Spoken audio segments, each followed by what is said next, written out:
Hey there, this is Dr. Amanda Childress. I am the Nutritional Healing Center's holistic pharmacist, and I'm here to talk to you about stress and fatigue, how to adapt and manage. I really like this topic right now because the holidays are coming, or we're in the middle of them really. And although people typically enjoy them, this is also one of the times where I see a lot of my patients get really stressed out, and a lot of times their immune systems will start to tank, or they may start having trouble sleeping or difficulty managing stress, even though they're enjoying their time with their families. So I thought this was a good time to talk about it. Another reason why I really like this topic is because, in the world of conventional medicine, there's not very good solutions in this arena. A lot of it are the solutions offered are going to be in the psychotropic realm, which have their own side effects and issues and don't address the underlying cause. So let's get into this topic. What I'm going to cover are some of the different types of stress, common body systems affected, and natural help for stress and fatigue. So I always like to do definitions at the beginning of my workshops. So we should really talk about what we actually mean by stress. So I got some definitions from the Harvard Medical School online dictionary. So stress, an innate survival response in which certain hormones are released, increasing blood flow to the brain or heart. The stress response leads to an energy surge enabling a person to flee dangerous situations. Ongoing stress, however, can sap energy and damage health. A lot of my patients are actually in this more long-term ongoing stress situation. So even small stressors and sometimes even good stress, like preparing for a family event, can actually spur on some health conditions for them. And then stress response. Physiological changes such as quickened breathing and heartbeat and increased blood pressure brought on by stress hormones released in response to a real or perceived threat to safety, also called the fight or flight response. The important thing to note here is real or perceived threat.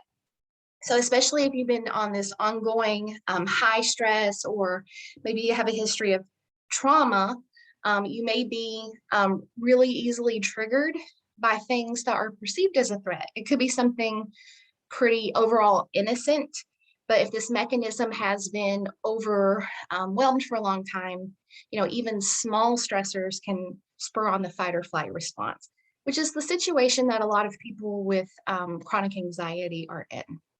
And then I took a definition from a psychology dictionary on emotional stress. The feeling of physiological strain and uneasiness produced by situations of danger, threat, and loss of personal security, or by internal conflicts, frustrations, loss of self-esteem, and grief, also called emotional tension. So emotional stress can spur on the physiological stress response as well. So it's important to know. So there's two main types of stress, emotional and physical. I can't do a lot about your emotional stress, but as I just described to you, there's a physical mechanism. So two things happen. One is that you have emotions, it triggers a physical response. Or two, your physical response or something going on physically with your hormonal system can actually trigger some emotional responses at times. So these two things feed off of each other, and we address the physical part, but often we can help improve emotional response. And if your physical stress handling mechanisms are functioning better, when you encounter stress, you're usually more able to deal with it rather than have an emotional swing. So here are some common organs affected by stress. So there's a lot of others here to talk about, but these are the most common ones and the most relative to, most relative to holiday stress. So we've got the pancreas, the thyroid, adrenals, and the heart. So here is a map of the relationship between endocrine organs, or these are basically organs that play a role in hormonal health.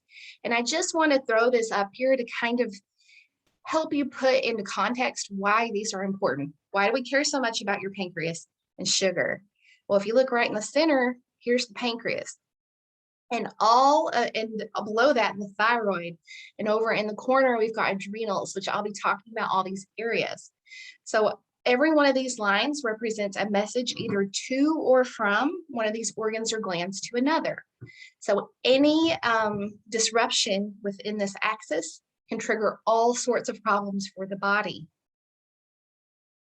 We'll talk about the pancreas first, because this has everything to do with blood sugar levels. So the job of the pancreas, or one of the jobs, is to regulate blood sugar. It releases insulin, which is the hormone that regulates it with the purpose of protecting the brain and preventing cellular damage. So when you eat sugar or carbohydrates, your pancreas has to work very hard. It has to secrete this insulin, and the insulin has to try to do something with it. Insulin is very inflammatory, and as it's a hormone, it can throw off other hormonal balances. So this is very, very important to know, as during the holiday season, people consume a lot of carbohydrates and a lot of sugar. So signs of blood sugar imbalances. So body fat gain, especially in the abdomen. If there's nowhere for insulin to put sugar for activity or muscle, then it will go ahead and deposit it as fat, especially in the abdomen region. Someone who gets sick very easily or prone to infections often have trouble with blood sugar. A lot of chronic degenerative diseases relate to it, such as arthritis, osteoporosis, that's the one where you have bone loss, high cholesterol, obvious one is type 2 diabetes, and high blood pressure. Also, depression and mood swings can be very much a part of this. And if you're secreting a lot of insulin, you often will have low estrogen. Now, here are some of the symptoms to the right. So we've got fatigue, foggy brain, shakiness between meals, cold sweat, and also being anxious and emotional. So if you ever hear someone say that they're getting hangry or angry between meals because they're hungry, that's actually an early warning sign of blood sugar imbalance problems, or in some cases, a later sign. But you should be able to go in between meals without getting super emotional or sick. If people are eating very low sugar and adequate protein and good fat, often they can go in abundance of 12 hours without having any of these symptoms, sometimes all the way up to 24 plus. So if you can't go more than a few hours without having symptoms of not eating, then you've got some work to do here. So naturally supporting blood sugar. So first and foremost, and most importantly, is no white refined sugar. It isn't everything. You should get as much of this out of your diet as possible. There's no nutritional value. It spurs inflammation, fat gain, empty calories. Very, very inflammatory. It doesn't matter if you need to lose weight or not. Sugar still causes and drives disease. Going on a low carbohydrate diet is completely necessary in order to support the health of your pancreas. You need to eat good fats. So good fats are fats that are unprocessed, and think of those like long burning energy. Sugar flames up really fast and gives you a big spike of energy that drops off very quickly. Fats are slow to catch and slow to burn. So making sure you're also getting adequate protein. You need that for raw building blocks, for your body to repair tissue and to function. Exercise. So if you don't do enough activity and don't have a high enough energy demand, any sugars or carbohydrates you consume will immediately be converted into fat. Limiting alcohol. So there's an order of preference in which the body burns fuel. Number one, alcohol has to go first because it's poisonous if it is not metabolized out of the body quickly. So alcohol, then sugar, then other carbohydrates. The more simple, the quicker it has to be used up, then proteins, then fats. So some people have had so much disruption in their blood sugar handling that they need a little supplementation to help them as they're implementing a low carb diet. So whole food B vitamins are some of the best for this. Our favorites in the office are Cataplex B and Cataplex G. Another great one that needs to be given in addition a complex would be inositol. This is a B vitamin that's sourced from honey, but it doesn't raise your blood sugar. On the contrary, it really helps with blood sugar handling, nervous system support, and stress handling. Gymnema, which is an herb to help if the blood sugar handling problem has been going on for a long time. And there's another herbal complex called metabol complex from Medier. But the most important is to get the sugar out as a priority. So we see in our office a huge percentage of patients that have thyroid dysfunction. It's fairly common in the Midwest, primarily amongst women, but there are rising amounts of men with thyroid dysfunction each year. So the thyroid is the butterfly-shaped gland in the neck that stores and secretes hormones, and it regulates metabolism. And think of metabolism like the speed of organs or how quickly reactions happen in your body. And it also helps to regulate growth and development. This is really important in kids, although you don't normally find diagnosable thyroid problems typically until someone's older, but it is important to have a healthy thyroid as a child. So signs of thyroid dysfunction, this is important to know. I have a hypo or underactive thyroid column and a hyper or overactive thyroid column.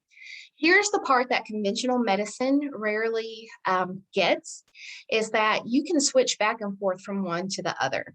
You may not be at the point where you stay in one area yet, and you're not maybe diagnosable yet, but you can still have thyroid dysfunction. Those levels can swing up and down wildly, day to day, hour to hour.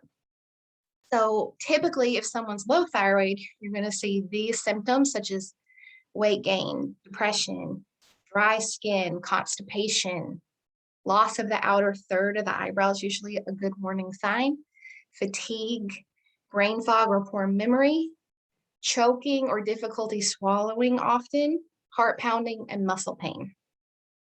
So think of cold, dry, and slow. That's typically the things you'll see on the hypo side. Hyperthyroid more commonly is unexplained weight loss, anxiety, excessive sweating, diarrhea, heart racing or palpitations, hair thinning, excessive energy, and then followed by a crash sometimes. So these are the people often that they go all day and do tons of things. And then the minute they sit on the couch at like 5 p.m., they fall asleep. And then racing thoughts and insomnia. Now, the thing to keep in mind again is that you can go back and forth or have some from column A or column B. But when you see these symptoms, think thyroid. So here are some common nutritional deficiencies related to the thyroid. So we have iodine deficiency.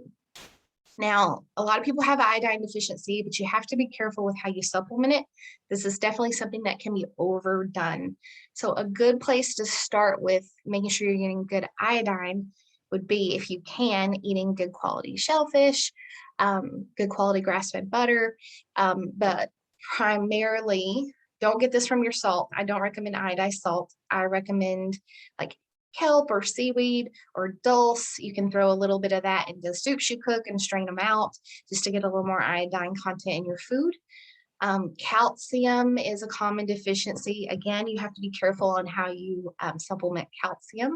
I usually recommend whole food sources. Don't supplement additional carbonate. Often it's poorly broken down. And then vitamin D, more specifically D3. Most people are not getting enough, especially with the current immune system environment and being wintertime here in the Midwest. I recommend you get, for most adults, you're going to need 5,000 to 6,000 units a day, along with some vitamin K2. Magnesium, especially if you are prone to muscle aches or muscle cramps, fatigue, sore muscles, definitely get some of that magnesium in there.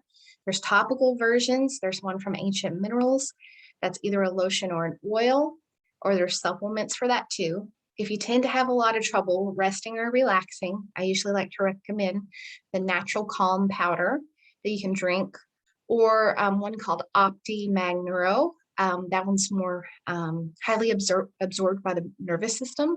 So that tends to be a good one if someone has a lot of nervous system issues or trouble sleeping.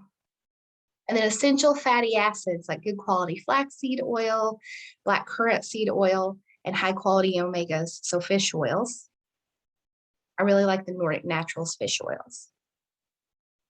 So this is where I'm going to spend my most time because the adrenal glands are one of the areas that tends to get most stressed during this time of year. These are glands that sit on top of the kidneys. They help to regulate blood sugar in addition to the pancreas. They regulate your physical response to stress, whether it's sourced from something emotional or even physical. And then that's where your natural hormone and steroid production occurs.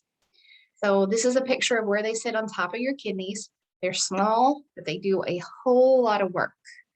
So I want to give you a little bit more idea of how significant these little organs are, or little glands. So the kidneys have all these different layers, and they're responsible for production of all of these hormones.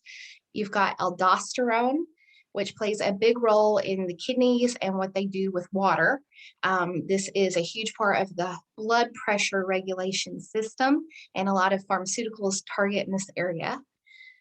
Cortisol production. Cortisol is a stress hormone, but it's actually needed as part of your normal circadian rhythm. But cortisol actually can stimulate the liver to produce sugar. And then we've got epinephrine. So this is part of how the whole adrenaline spike can happen. It stimulates the liver, it stimulates the heart and the muscles. So this is so your body's ready to go into action. It needs quick energy, so it's going to need sugar from the liver. It needs the blood to pump fast. So this is, getting ready to fight. And then androgens, so male sex hormones or female sex hormones. So it's stimulating that production, even if it doesn't directly produce. So here's the stress response, which I think is important to at least have a basic understanding, because if your adrenals aren't functioning well, the tiniest amount of stress can trigger this. So you got the pituitary gland, which is right underneath the brain here. And it sends off hormones in response. Then the adrenal glands get involved. Here comes adrenaline, here comes cortisol. So then the respiratory rate increases. Your liver starts dumping sugar. You've got increased blood pressure. You can start getting tunnel vision if you're stressed enough. Heart rate goes up, digestion slows down, and the sweating begins. So this long-term response can sometimes play a role in, people with high blood pressure, people with slow motility of their digestive tracts, which can lead to all sorts of gut problems and bloating, and hot flashes, asthma. So there's a whole lot that can happen here. And this is the mechanism that's often stimulated when someone has panic attacks. So symptoms of adrenal imbalance, you probably picked up a few from the last slides, but here are some telltale signs. So when someone's energy starts crashing in the middle of the day, usually around 2 or 3 p.m., that's when they really start reaching for caffeine or a sugary beverage, or feel like they need a nap. Someone who just can't lose that midsection fat. Poor sleep, especially if you wake up wired through the night and it's hard to go back to sleep. This is typically something I'll see around 3 or 4 in the morning. Head rushes or dizziness, anxiety or depression, feeling too revved up, like you can't relax, but you may feel exhausted at the same time, and salt cravings. Another longer term adrenal symptom too can be, and this is sometimes your cortisol cycle is all disrupted, because you actually need cortisol to wake up in the morning. So there's some people who've been under stress for a really long time, or maybe they have chronic disease, and they just can't wake up in the morning regardless of how much they've slept, and they can't really get going, and their brain and their body doesn't feel awake until the middle of the day. So in cases like that, a lot of times I'll give them some glandulars, like I'll give them adrenal desiccated from Standard Process to help start the day for them, so hopefully their energy can come up. Because that's typically when people will rely on heavy doses of caffeine or maybe sugar to get them going, which further exacerbates the problem. how do you naturally support your adrenals? So protein for breakfast. Now, if you are further in the game and you can intermittent fast and you don't eat breakfast, that's okay. But if you're just starting out and you're really, low energy or having a lot of trouble with crashes, you should be eating a high protein breakfast, excluding as many carbs as possible. You should limit alcohol consumption because, that further aggravates the pancreas, that further aggravates how the adrenals function too. And you should supplement whole food B vitamins and vitamin C. So again, this is where I typically reach into standard process for Cataplex B or G and Cataplex C for the vitamin C, or sometimes Saruta or Saruta Plus. And then salt. So not the Morton's table salt with iodine added. You should do some high quality sea salt, like you could do the Redmond salt actually, or we do the Celtic sea salt brand. They check for diversity and purity to get your salt requirements in. And a lot of times we'll have people add a pinch to their water for hydration, but salt can actually be very healing if it's got enough diversity of minerals. And then avoiding overstimulating activity before bed. So if you want to exercise right before you go to sleep and you do a high intensity workout and you have trouble sleeping, you may want to adjust your exercise schedule. But the most common thing that people do are brain stimulating things. They use a lot of devices such as their smartphones, video games, computers right before bed. If you are a bad sleeper, this is an absolute no-no. Part of the way that your body is regulating sleep cycles is through responses to light. So you've got all this lit screen in front of your eyes all night and a lot of mental stimulation. It's a disaster for sleep. So really, cutting those things off at least an hour before bed, 30 minutes is the bare minimum. You're going to get most likely more significant and better quality sleep. Relaxing activities, this means a lot of different things. It could be, you like to take a little walk, or you like to take a bubble bath, maybe you like to do some stretches or maybe some yoga or whatever, but finding some relaxing activities is a good idea. And then also limiting caffeine. The worse your adrenals are, probably the more you're going to want caffeine, but making sure to not overdo it or too many times in the day, that can actually help your adrenals to regulate better over the longer run. So I did list heart on the list. I didn't go over it specifically because although it is a huge part of the stress, what is affected by stress, if you do all the other things, then typically what's going on with the heart in response to stress is secondary to those things. So the B vitamins, like Cataplex B with G, the whole food vitamin C, those are all good interventions for the heart. So what to eat for healthy hormones? This really depends on you and everything you have going on, but in general, these are foods that are helpful. So healing foods are going to be protein. You really want to go heavy on this column.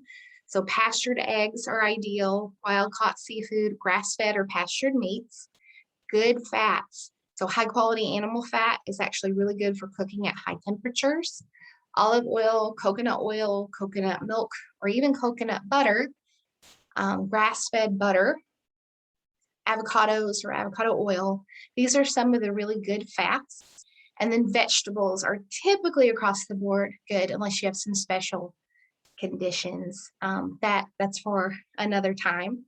Some maybe foods. And the reason I say maybe here is nuts and seeds and beans and legumes, especially if you are more vegetarian, these can be a good source of protein, but some people with more difficult thyroid problems or digestive problems, these are iffy foods. These are high in something called lectins, which can sometimes spur on an immune system response. Dairy.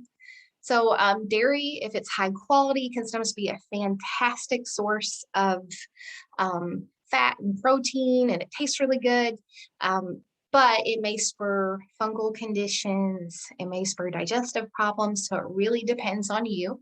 Butter's typically an exception, as well as ghee, which is clarified butter. Peanuts. Peanuts, again, if you are moldy at all, you shouldn't be eating them, and they're highly allergenic. They fit into the beans and legumes category, actually. If you're unsure, you just shouldn't eat peanuts. Fruit, although there's some good nutrition in there, it is very high in sugar. If you have to choose between fruit and white refined sugar, always choose fruit. But it is something that should ideally be eaten more seasonally and shouldn't be a ton consumed. Honey, maple syrup, your pancreas doesn't care that these are natural foods. They still have a lot of sugar, and the pancreas has to go into work for these. And then whole grains.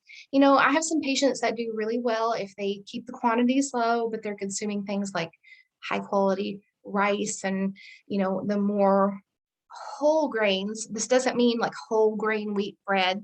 That's really no better than the white bread, and in some cases worse. So this is really dependent upon you. If you have an autoimmune condition, it's not a great idea. And then disrupting foods for stress handling. So this is going to be your genetically modified foods, meats that are treated with hormones, antibiotics, and preserved with nitrates, canola oil. If you have to eat it sometimes because you're eating, from the Whole Foods deli or whatever, okay, fine, you could do worse, but this shouldn't be an at-home everyday food. Margarine, soy products are highly disruptive to the hormonal system, which is how your body deals with stress. So that's, where the thyroid and adrenals all come into play. So soy products should be avoided. If you need a substitute for soy sauce, coconut aminos are really good. Vegetable oil, corn oil, sugar, and things that turn into sugar, like breads and pastas, the more refined, the worse it is. And artificial sweeteners. So artificial sweeteners are going to be things like Splenda, or also known as sucralose, aspartame, also known as NutraSweet. And those are sulfame, potassium, those are some of the big ones. So here are my holiday tips. Get adequate sleep when possible. So I know you're doing a lot during the holidays and juggling a lot, but still get that extra sleep. That takes a lot of stress off. Sleep is when your body heals and repairs. You're most likely going to need some additional B vitamins into your regimen. Ideally, they should be sourced from food, and everyone does better with a different complex. So if you have a practitioner, you should get their help. But the two favorites are going to be Cataplex B and Cataplex G from Standard Process. B tends to be best if you are more low energy, low vitality.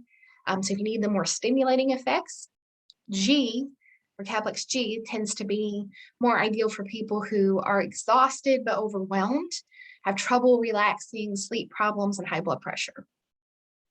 So limit your alcohol and caffeine intake. Even if it's not perfect avoidance, if you can, be careful not to overdo it, and especially not too many days back to back. Implement intermittent fasting or fast between holidays. So it really depends on you. If your blood sugar handling is bad enough, you shouldn't be trying this. But if you can go, so intermittent fasting is basically going in excess of 12 hours between meals. Typically after 12 hours is when the magic really happens for your metabolic system.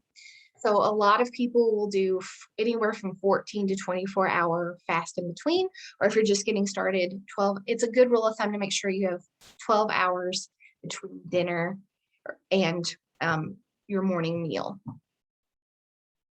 Limit your holiday splurges. So the people who get in trouble on the holidays with their health aren't the people who maybe, they have something on Christmas, or maybe they ate what they wanted on Thanksgiving.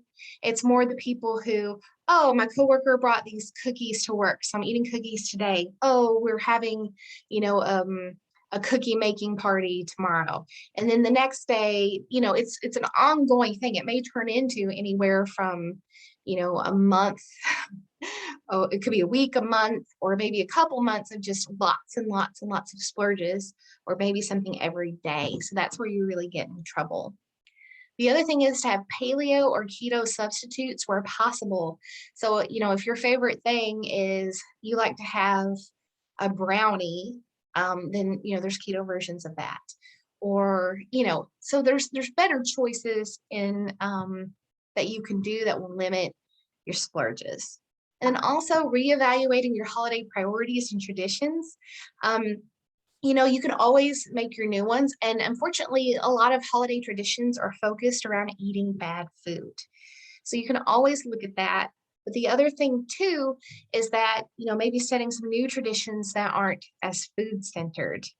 So, and the other factor too isn't just around food, it's just, are there holiday practices your family are doing that leads to tons and tons of stress?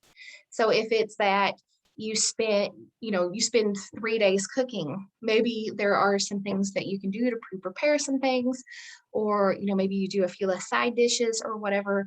It's just important to look at how you're approaching the holidays and how that could be contributing to your health. So here are some of my favorite holiday products. In general, the more you stay away from products, the better, and just eat your meats, vegetables, and good fats. But here are some that make it more bearable. So nut pods are non-dairy, non-sugared creamers for coffee. And for a lot of people, that's a non-negotiable area. They love their cream and sugar in their coffee or their Coffee Mate or International Delight. Please throw that in the garbage. There's bad fats. There's all sorts of bad stuff in there. So nut pods taste really good. They have different flavors. My favorite seasonal one is peppermint mocha. They also have an eggnog one that's pretty good. It does have, I think, almond milk and coconut cream. If you want to add sweetener, you can add, a natural sweetener into it that doesn't affect your blood sugar, like stevia or monk fruit or swerve. But they do have a sweetened version now that's pretty good, that's sweetened with stevia. And then if you like your pancakes or waffles, then Birch Benders makes the keto mix as well as a paleo mix. They're both pretty low carb. The keto one's higher in fat, lower in carb. But if you don't do well with higher fat, then you'd be better off with the paleo version. And if you like holiday hot chocolate, there's Lakanto drinking chocolate, which is sweetened with monk fruit. I actually think it has a little bit of erythritol in there too. But you could, and if you wanted to make a peppermint, you can mix some nut pod in there or add a little drop of essential oil to it to make it pepperminty. So these are some good choices. Also, I'm going to give a special mention to cassava flour because, there's a lot of people who can't do nut and seed flours. Cassava flour is not super low in carbohydrate, but it tends to be very low reactive. So it's gluten-free, grain-free, nut-free. And you can substitute it very, very well for gluten in a lot of holiday recipes. I actually use cassava flour instead of flour in gravy. So I'm Southern, so gravy is very, very important over the holidays. And then we've got Lakanto. There's a powdered version or confectioner's version, which is really, really nice for making holiday treats. You can substitute it very well. It's sweeter than sugar, so you may want to use less, but I find that this has the best flavor profile. And then there's also Swerve, which a lot of people like that, especially if you're not a fan of stevia. They have a brown sugar one. They have different kinds or different flavors too, but this is probably the closest to brown sugar. So there's a lot of good healthy swaps and hacks so that you can help your body better withstand stress over the holidays. So I really like talking about this because what a lot of people don't realize is how much their physical health affects their emotional response and vice versa. So, I like to think of hormones like the interface or the messengers that help to connect what you're thinking and feeling emotionally with how your body feels.